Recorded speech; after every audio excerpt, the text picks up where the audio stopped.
All right, welcome everybody to season 4 of After the Tassel. We welcome you and glad you're here to join us. Today we have special guest DaShaun Scott, who is a 2016 graduate of Westminster College. He had majors in business communications and human resource management. He's also a current member of the 2021-2022 Alumni Council. So we just welcome him today and glad he was able to join us from St. Louis. So we also have another special guest who's returning with us today. His name is Mulay Glamini, and he's an alum from Westminster College, and he was one of our first guests when we released After the Tassel in fall of 2020. Today, they're going to be talking about our new Black Alumni Mentorship Program and just really reflect on their experiences as students, Black men of color here at Westminster College. We're encouraging them and they really want to be their authentic selves today. So this is going to be a really good conversation and I'm really looking forward to what they have to say. So DaShaun, so from there, why don't we get started? Why don't you tell us what you've been doing after the tassel, after 2016 when you graduated? Yes, hello. Thank you for having me. Yeah, again, I'm DaShaun Scott. I use he, him, his pronouns. After I graduated from Westminster College in May 2016, I went on to grad school at Indiana University in Bloomington, Indiana, and I got a major in higher education and student affairs with a minor in education law. So after I received my master's degree, I worked at Florida State University for the first 2.5, 3 years of my professional career. And then now I moved back to St. Louis last year, and I'm the assistant director for student engagement at Washington University. So I did a lot with working with students and faculty and staff members about how do we amplify student voice and get them engaged in college as well. Yeah, and we were talking before we started recording this morning that your engagement here at Westminster as a student, you were very, very busy, very involved, and a lot of your efforts here on campus was towards student engagement, retention, and diversity, and that pretty much led you into your decision to get into higher education. Can you tell us more about that?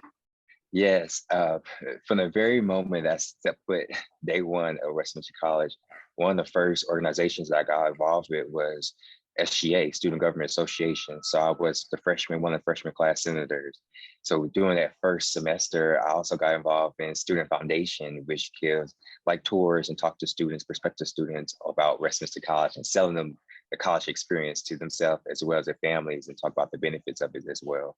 So through those first two organizations, I was able to meet a former person who used to work at Westminster College, Julie Cook.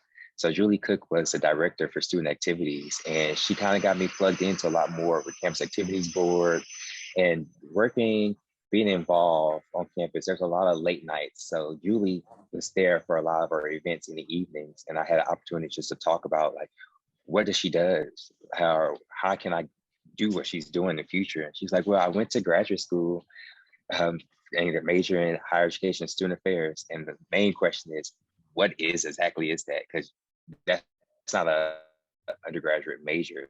You have to go to grad school for. So it kind of influenced me, helped me through the process over the next 3 years of my college career. And that was someone that I looked up to. And now I'm doing the same thing.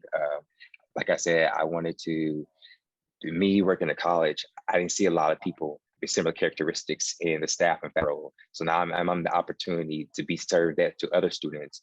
And it's a blessing to me, and I'm excited to do that, to tell students like, you do belong here. I made it through my college experience, and they can make it through that college experience with the help and support network. So you obviously found a mentor very early on, and she influenced you very heavily. And since your hometown is from St. Louis, we recruit heavily students from the St. Louis area. How did you end up choosing Westminster College as a senior in high school, or maybe even a junior? I don't know. Yeah, I chose it as a senior. I didn't know Westminster College existed. So what I was doing was I was applying for the ACT, SAT, and they have where you can send your scores to a few schools. So I have 2 of the schools I knew that I wanted to apply to. I was like, let me just Google search what colleges existed in Missouri. and Westminster College popped up, and I clicked, and I'm like, what is Fulton, Missouri? So I started reading a little bit more about it and looked on the website, and I was talking to my parents, and I told my parents, I was like, I think we should schedule a visit just so I can see it. And I went to where it was welcome days, and I got to meet some staff members, some faculty, but one person that I connected in particular was Jordan Sanders. So Jordan Sanders is an alum of the college, and she was my tour guide. So I was able to ask them deep questions about like how is it being a Black person in Fulton, Missouri, let alone Westminster College.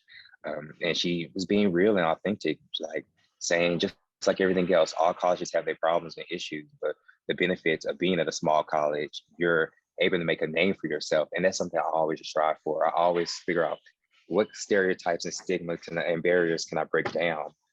Because of course, these colleges were not meant for Black men, minorities in general. So I was just like, you know what, I have to work extra hard to prove to be myself, my community, to people who may be against me, that I can and I will succeed. So yeah, that's what I chose Westminster College. It's a small college, and they had my major, and it was a great small knit community that I got to know everyone by name. Great. And that's what we've heard from alums in the past who said they just felt at home when they came on campus, and they really enjoyed and look forward to having those relationships with their professors. So once you stepped foot on campus, did you feel instantly like you were being represented? Did you see other men and women that looked like yourself? No, I saw a few students that looked like me at the time. Like Westminster College is predominantly white institutions, just like a lot of colleges and universities throughout the country, but I didn't see anyone look like me. And I had a few students, and just talking to them and figuring out like, you know what, how do I fit in at this institution, and what do I need to do to succeed? But the thing is, I had Jordan Sanders, and having that one person coaching me through and saying, you know, this is things you got to do. These are the people you got to get involved, and don't be afraid to ask for help. And I think that's one of the main issues that a lot of students deal. They feel like if I ask for help, that's mean I'm failing. Sometimes that means you just need that extra help to help you to succeed and be willing to utilize your voice. Because, you know, there's pros and cons at Westminster College, but not a lot of people, they don't know the right people to talk to, or don't know how to talk to people. And that's one thing that I was able to do, is just utilize my voice and being involved in certain spaces. You kind of have to strategize at Westminster College, like, this is how I'm going to survive the next 4 years, because there's not a lot of people that look like you, let alone there's no one that looked like me at all for the first 3 years of my college experience at Westminster College. So I definitely had to tell other staff and faculty, like, this is how I'm feeling. I need the support, and what the support means to me, because everyone have their own definition of support and say they need support. But we actually break down what support means, and people realize that was able to give faculty and staff member enough information to kind of help me a little bit. But I succeed, got my degree, and that's all that matters. So when you had these conversations with staff and faculty about what support looked like for you, how did that flesh out? Did that work? Did you see immediate change, or did it take a while for you to see some progress? Ooh, one thing I had to remind myself through this process is change doesn't happen overnight. So the same issues that I was dealing with back when I was an undergrad student, Westminster College is dealing with it still to this day.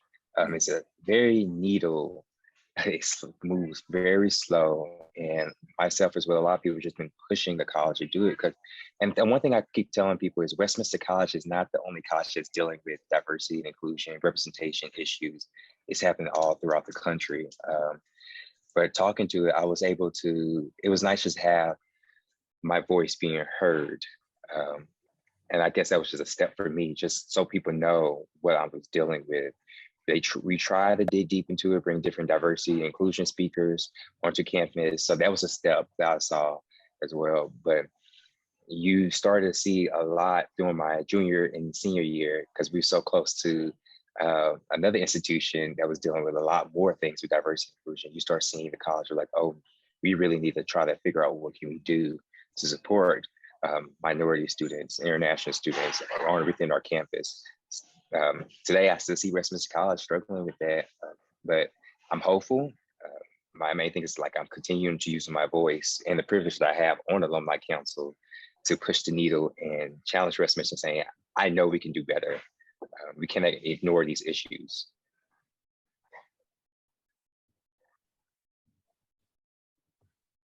And I understand, yeah, how things move in higher education. You being a staff member in higher education, the joke is in higher education, that's where you go. That's where higher education goes to. Oh gosh, I'm going to mess this up now.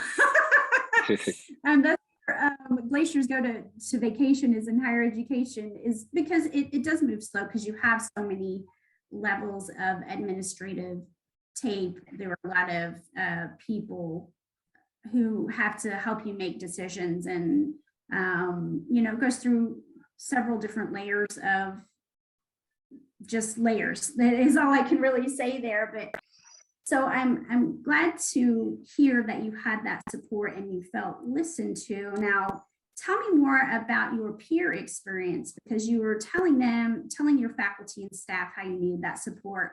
What about peer support? Did you feel heard and understood from your peers that were predominantly white? Yeah, sometimes I did, sometimes I didn't. Majority of times I didn't. People knew who I am, people were supportive of who I am, my identities that I hold, but it was like, it's so much more to that, because on campus, I made it look like everything was fine. I made it look like everything being a minority was easy. It was just like getting involved and coming to classes, excelling in classes and smiling and being liked by so many people within campus. But when the diversity and inclusion issues really start happening, people start asking me, and it was more of, I had to learn for myself. How do I tell my peers? Because the one thing that I tell people is, if you really want to listen to somebody and the experiences, you have to listen to understand, not listen to debate. And I think a lot of times people is listening to debate and saying, oh, I'm not like that, or you're not like any other Black person. And I was just like, we're not monolithic. And I tell people that's the key word, is to listen and also do your research. And I tell people, when you do your research, it helps your understanding of, and it also creates the allyship, it creates the friendship and community building starting from there. So I tell people it's always important to just take time and listen, and realizing that learning is an ongoing process. You're gonna learn some new things. You may agree with some things and you may not agree with things, but it's just like, how do you talk so you can understand each other, so it's back and forth? Because when you go back and forth, it creates this big divide, and that's been happening a lot lately for the past 5-6 years. Everybody's just, I'm right, you're wrong, yeah. I'm right. And it's exhausting. Yeah. It's very exhausting. Yes.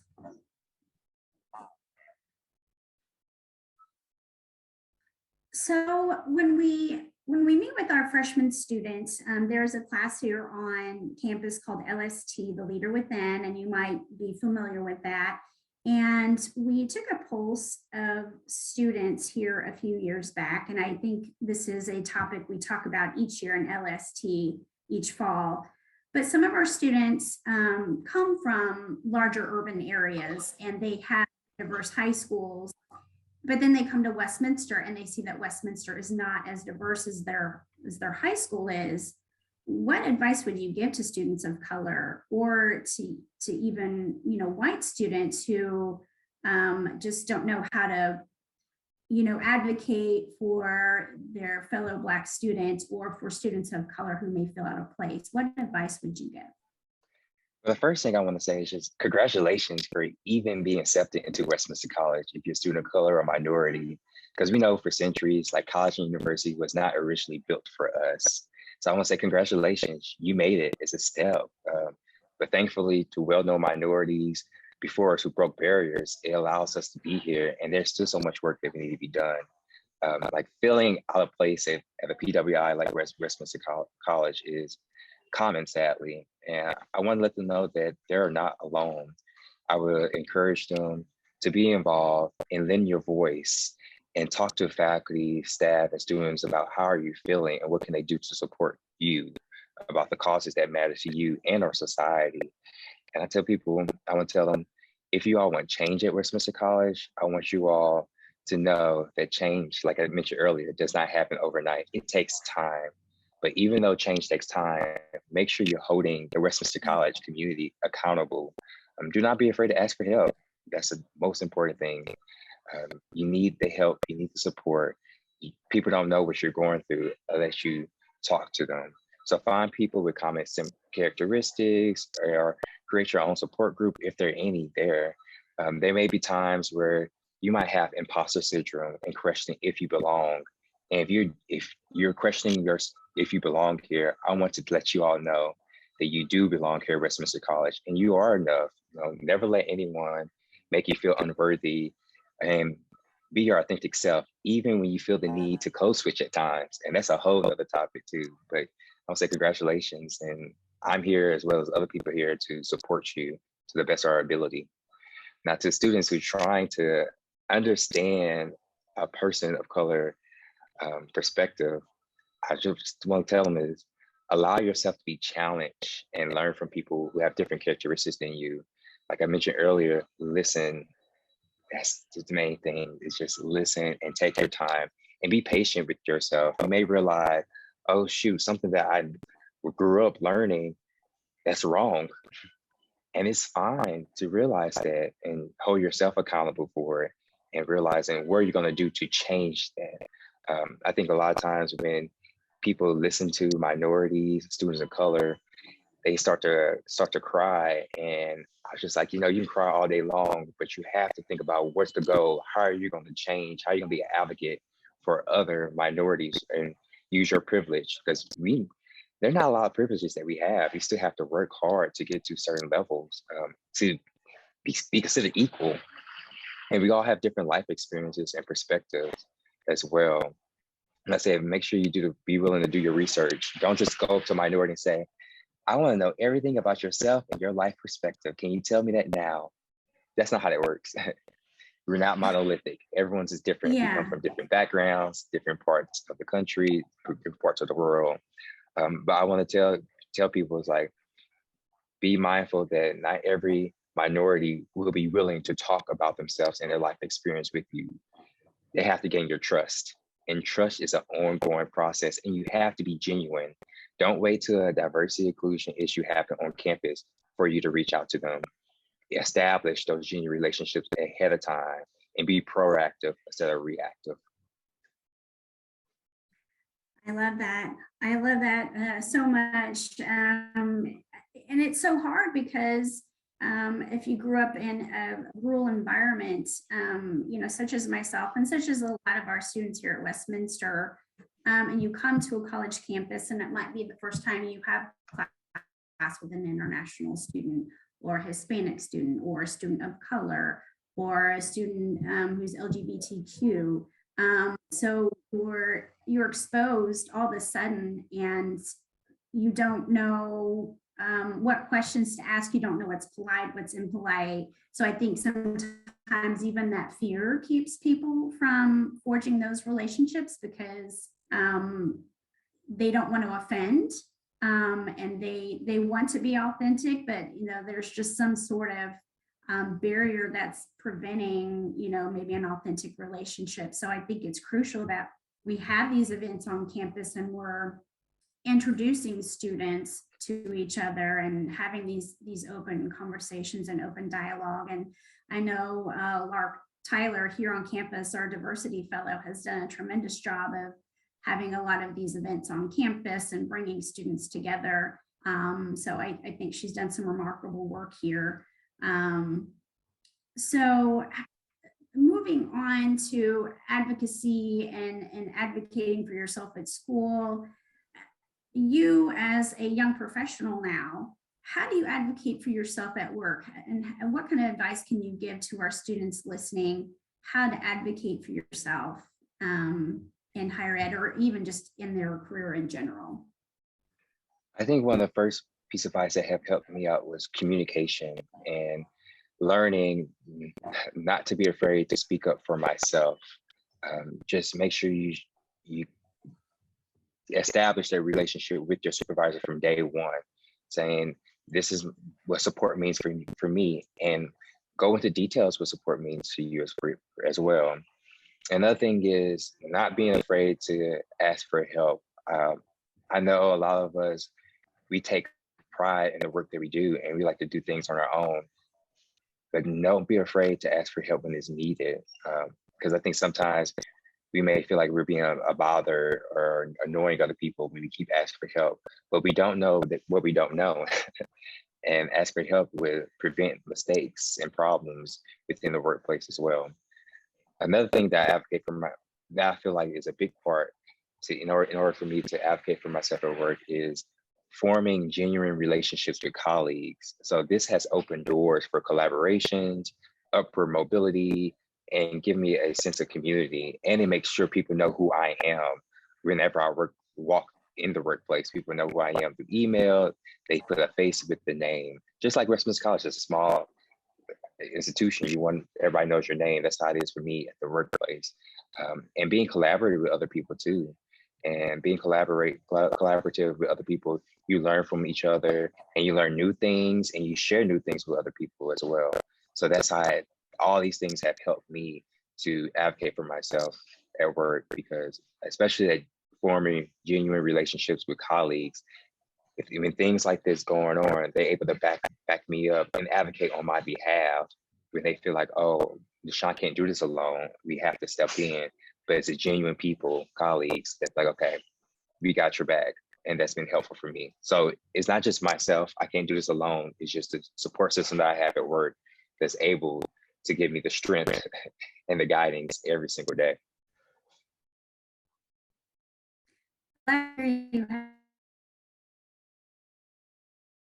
Support where you're at. That's very important to have the support and that open dialogue with your colleagues. So I hope that continues. Thank you. What excites you most about your current position? Ooh, the number one thing that excites me the most is every single day is different. And sometimes it's a pro, sometimes it's a con. Every day I can have my schedule planned out, but there's so many curveballs and interesting things within higher ed. It may shift your schedule all over the place. And that's what I like about it. It challenges me. So that's the first thing. The next thing is it's exciting to help students develop and navigate their college career and being their part of the support system.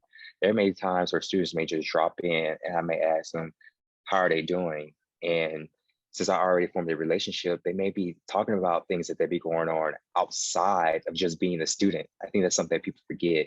When people talk to students, they think about academics, but they have this whole outside life that they're dealing with. They may impact their academics and their college experience. And when students talk about things about food insecurity or financial aid, or just having a bad day, I'm able to just be like, hey, here's some resources that I know in the community and within the college to help them succeed. And it's great to see students cross the finish line, students that you know from freshman to sophomore becoming a senior. And when they look back and saying, I did it, and being there and saying, I remember you when you felt like you couldn't do this, and being their support and their motivator and seeing their families, because a lot of, especially for minorities, like their degree is not just for them, it's for the communities and people that look like them. So that always brings me joy, saying you did it and you pushed through, because college is hard. College is very hard, but you just have to keep hope and keep believing and have the support system as well. And the last two things that I like is the opportunity to advocate for students and staff and faculty in terms of diversity and inclusion, or what events that we need within academics, and also what does the future of higher ed looks like, because students are changing. We're seeing this big shift within the past 3-4 years, especially with the pandemic, sped it up very fast. How are we supporting students? And last part is just with the freedom and flexibility of my job. I'm able to do a lot because of those genuine relationships I have with my boss and my colleagues. They trust me to do my job, and it's just as long as I keep communicating with them, like these are my ideas, they push those ideas through and support me.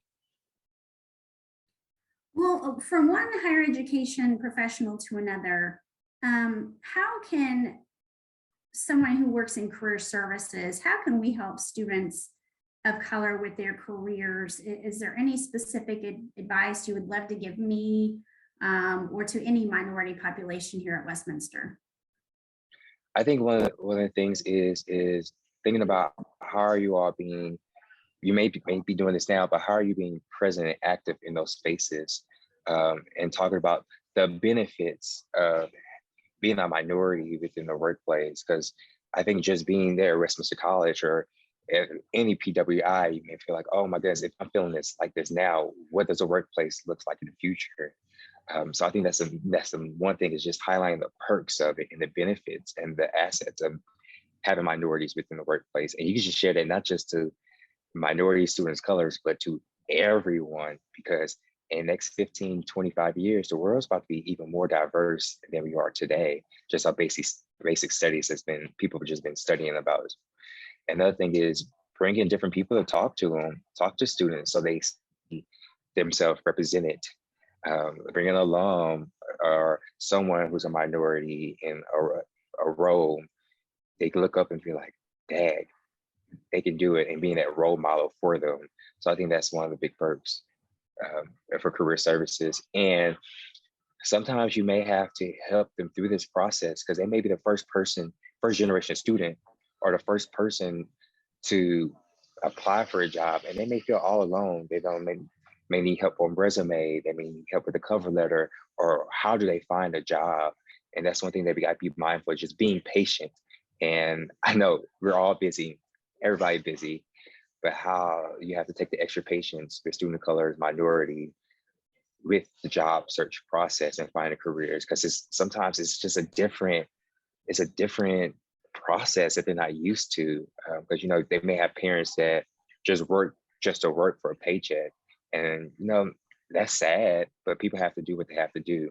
But now when students are going to college and they're looking for a career, not a job, but a career that they're hoping to stay in for a long time, it could be a big difference and challenging.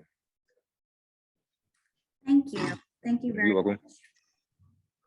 Now, and that's a perfect segue to talk about the Black Alumni Mentorship Program. And like I said at the beginning of the call, we have Mulay Glamini with us, who has been helping launch this on Westminster's campus. And we have an alumni event coming up on Saturday, April 9th from 1 to 3 in Herman Lounge, a meet and greet where I assume you, DaShaun, will be there, and Lay, yes, and some other Black alums to meet some current students. Can you tell me more about, either one of you, tell me more about that event and your expectations and what you hope to glean from that experience?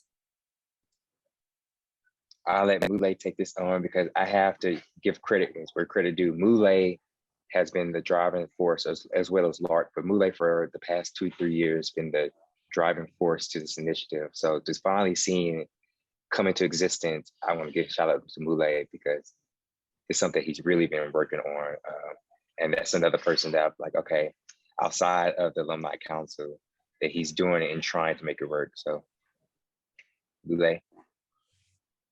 I don't even know if I need to take credit, but I'll accept it in this instance. But I think it's been a very collaborative effort. And I think when I first thought of it, I didn't realize somebody had already thought of it as well. So Taichira was the fellow who began an initiative. I wasn't at Westminster at the time, so I didn't know it existed at the time. But the idea was basically, it's not always going to come down to representation, but representation is helpful in breaking some of those initial barriers when it comes to anybody asking for help of any kind. You will go to somebody you feel like has an opportunity to like affect whatever changes you're hoping to see, like they have the influence and the power for it, and B is open to listening about that, or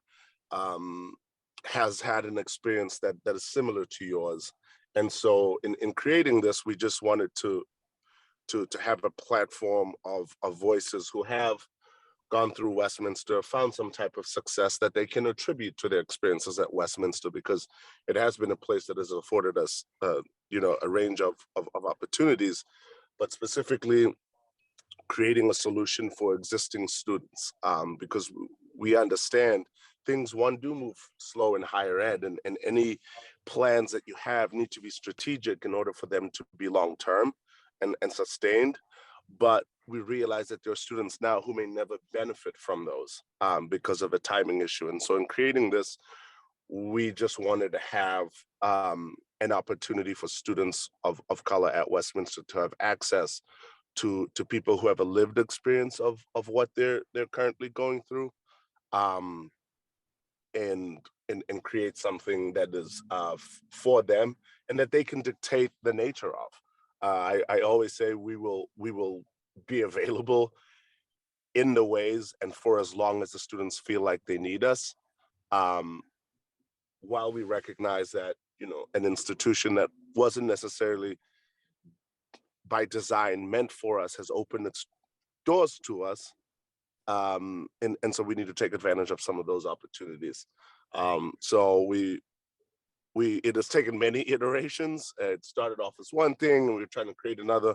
And by the time I realized or was made aware of this research that had taken place by Taichira when she was a fellow, that the concepts were similar, and she was trying to build the same thing and create a bridge for existing students who may not necessarily be, gung-ho about going to speak about their existing experience, because they might feel like maybe they won't be as understood. And so this is our version of representation for our existing students. And honestly, I just want the students to know that they're in control of this. They will have access to us in the ways that they choose, whether it's a professional mentorship relationship that they're trying to create, or an educational guidance, or a social and lived experience angle that they want to take to this mentorship, and just basically allowing them to define how they use us as this mentorship program, which is going to determine how big it grows and how long it lasts. Because I think the college's offerings are always going to represent the identity of the student body. And in the absence of, the diversity that we would like to have numbers-wise, we need to have something that is institutionally backed that will sustain some of those periods where we are down, like currently, like the growing identity of high school students with HBCUs and wanting to identify with their own Blackness, and wanting to go to an institution that was created for them, and that we need something institutionally that will sustain some of those periods and allow students to feel like they have something for themselves at a PWI like Westminster as well.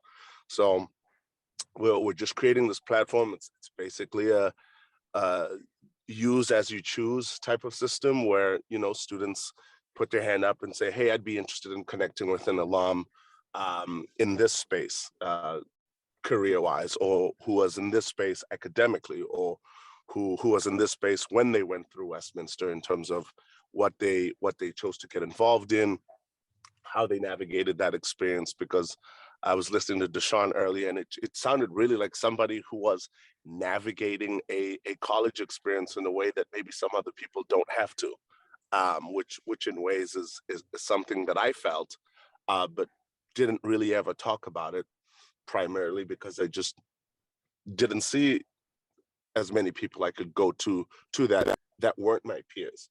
So that first layer where you're talking to somebody who might be able to affect change, that part was diminished. And so this is exactly what the Alumni Mentorship Program is. It's a collaborative effort by some alums who have volunteered their time and their expertise, if it's in specific fields, or the recounting their experiences, to help send students to the right resources on campus to make themselves available as resources for them once they leave campus, and just generally be a space for them.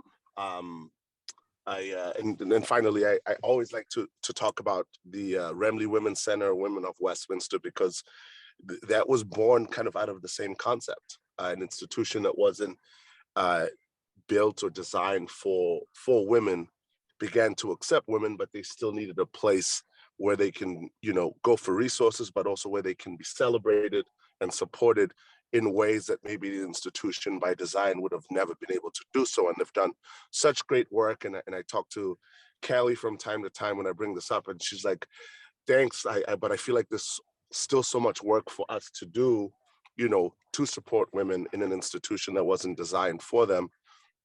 And that's where my aspiration for this program kind of lies, in creating and establishing an institutionally backed sort of mini institution within the institution for minorities and students of color. So this next question is for the both of you. Because you had such a different experience than, say, our white students, or predominantly white institution, what experiences led you to want to give back to Westminster, to your alma mater, and become more engaged as an alum? Mulay, I mean, and your experience is different because you're a current staff member as an enrollment counselor, but for both of you, what has led you to want to give back to Westminster as an alum? For me, working as a college student affairs professional and understanding the interworkings of an institution has helped me and opened my eyes, like, oh shoot, this is why I had to deal with the politics and roadblocks when I was a college student. And I'm like, okay, we're in a different time in our society where representation really matters. You can ask me back then, 5 years when I had graduated, would I be back here on alumni council at Westminster? I couldn't tell you yes or no at this moment. I'm just like, I don't know. But to be part of alumni council and the mentorship program that we slowly establishing has given me the opportunity to be their representation and talk to students. And I'm hoping for a bigger voice, give all of us a bigger voice, because all it takes is just one person, one minority, one person to get us into the door at Westminster College, first to open up all these opportunities for everyone else, alums, students, faculty, staff members. Like I tell people, recruitment is great, but we also have to focus on retention. And retention is not just students, but retention of staff, faculty, and alums to be engaged within the college, because it will speak for themselves. So that's the main reason why I wanted to give back to the college. And I had a decent experience. And I know Westminster is not the perfect college. There's no such thing as a perfect college. All colleges have pros and cons, their problems that they still have to work on. It's just, what do you see? You don't see what's going on underneath when they peel off the Band-Aid. You just see what's visible at the moment as well. Thank you. I had the benefit of enrolling at Westminster through the Shelby Davis program, which was a large source of our international student population when I was a student there. And while it's no longer flourishing or present in the way it used to be, one of the key principles of that program, and being a scholarship program, Shelby Davis had gone to speak to my high school in Eswatini, and his key principles were learn, earn, return. Just being able to go into an institution, being able to be educated, to learn, to discover yourself, be around other people who are going through similar things at the same time, at the same age, and being educated. And the other part was to then go on and be able to earn a living, earn a life. Not all of it was entirely monetary, but just being able to go out and then practice and live some of those educational experiences post-graduation. And the final piece was always to return and give back in some way or shape or form. Some people are able to give monetarily, some people are able to give back in terms of expertise and time and all of those things. And that was, me being able to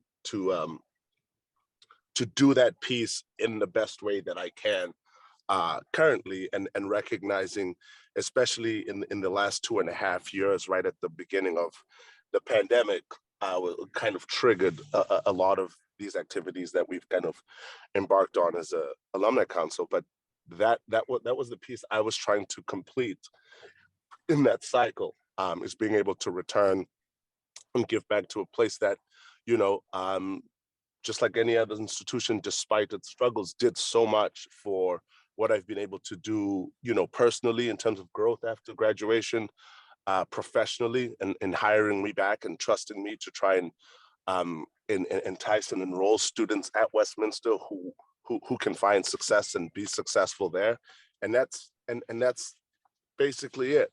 Just giving back to an institution that afforded me several opportunities that I don't know that they were designed for me, you know, let's say at birth, for example. And here I am getting to share on a lived experience that I have deemed successful based on maybe the targets and goals I'd set for myself as a younger kid. Awesome. Well, I don't know how to, I mean, both of you guys have given such rich information here, and, you know, with the Black Alumni Council and this mentorship program, I think it's fantastic. I'm glad everybody has come together at the same time, and you have shared ideas, and things are moving forward, things are happening. We have this event coming up on Saturday, April 9th, for the meet and greet. We will see you there. We would love to support you as an office.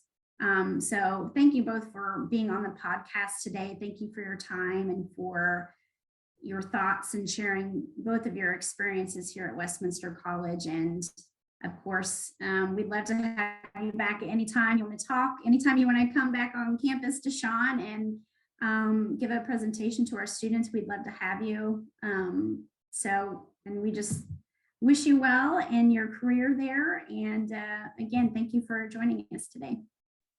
Thank you. It was a pleasure. I appreciate your reaching out to me to be a part of this experience. I think it's a great platform. It's nice to see a complete different change than I was in a student when I was at Westminster College. So thank you for creating this platform. Thanks for having us. I used to be able to say, you know where to find me if you need me, but I am regionally based in St. Louis now.